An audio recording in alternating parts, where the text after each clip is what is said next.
Aktivitas pertambangan nikel di Pulau Gak, Kabupaten Raja Ampat masih dihentikan sementara hingga menunggu keputusan pemerintah, dalam hal ini Kementerian ESDM. Berdasarkan pantauan di area pertambangan nikel yang luasnya mencapai 600 hektar, terlihat sejumlah alat berat terparkir dan tidak melakukan aktivitas sejak 5 Juni 2025. Hal ini karena dihentikan sementara oleh Kementerian ESDM. Perwakilan dari PT Gak Nikel bilang setelah melakukan pertambangan, perusahaan akan melakukan penataan ulang hingga penanaman pohon pada area pertambangan tersebut. Perusahaan menampung limbah pada satu area agar tidak terbuang ke lahan yang belum dibuka untuk pertambangan baru dan mencegah agar air tersebut tidak terbuang ke laut.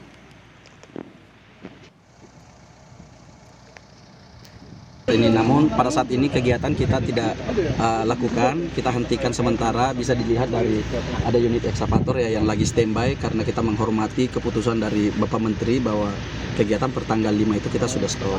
Nah, karena kegiatan kita stop sehingga tidak ada aktivitas yang di front saat ini. Seperti itu, Pak. Sebelumnya PLT Presiden Direktur PT Gak Nikel Arya Arditya Kurnia mengklaim dampak ekologis tambang diminimalisasi dengan sejumlah upaya. Yang telah memiliki izin AMDAL dan izin pinjam pakai kawasan hutan telah memenuhi persyaratan. Melalui pesan tertulis yang dikirimkan ke redaksi Kompas TV, Arya bilang beroperasi di Raja Ampat, salah satu kawasan ekologis dunia, membuat Gak Nikel memprioritaskan upaya konservasi dan rehabilitasi lingkungan sebagai bagian dari operasional perusahaan. Arya menambahkan monitoring dilakukan setiap triwulan oleh tim internal dan pengawasan tahunan dilaksanakan bersama Politeknik Sorong sebagai bentuk sinergi dunia industri dan juga akademi dalam konservasi laut.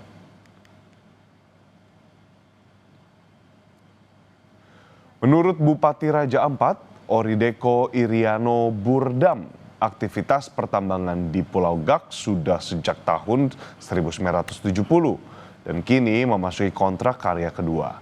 Namun kemudian hadir beberapa tambang lain yang memunculkan keresahan masyarakat akan terancamnya dan juga hilangnya satwa darat serta laut. Bupati Raja Ampat meminta permasalahan segera mereda dan supaya aktivitas pertambangan serta juga pariwisata tidak mengancam satwa. Aktivitas seperti tambang dan aktivitas juga seperti pariwisata orang ke sana kemari akan mengganggu aktivitas jalur migrasi satwa laut. Sehingga ini harus kita redakan semua. Jangan terlalu juga aktivitas pariwisata jangan sampai tinggi karena transportasi ini di laut ya, juga mengganggu satwa-satwa laut juga. Begitu juga ada aktivitas, kalau aktivitas tambang juga mengganggu satwa laut. Karena dari situ lewat ke sana kemari, bahkan yang di darat juga terpengaruh juga. Terkait adanya aktivitas penambangan nikel, pelaku wisata di Raja Ampat meminta pemerintah serius menjaga kelestarian alam di kawasan Raja Ampat. Jika hal ini tidak dilakukan, maka keanekaragaman hayati dan ekowisata di kawasan Raja Ampat akan terancam. Raja Ampat bukan hanya tentang destinasi wisata prioritas, tapi juga menyandang status sebagai UNESCO Global Geopark, kawasan konservasi perairan nasional, dan pusat terumbu karang dunia. Ingat bahwa 70% spesies karang dunia ada di Raja Ampat. Jadi kami bersuara karena ini masuk dalam geopark, ini masuk dalam kawasan konservasi, ini masuk dalam suaka alam perairan nasional. Oke, saya mau bilang bahwa tidak ada healing di alam yang rusak. Pemerintah mohon bangun dari tidur.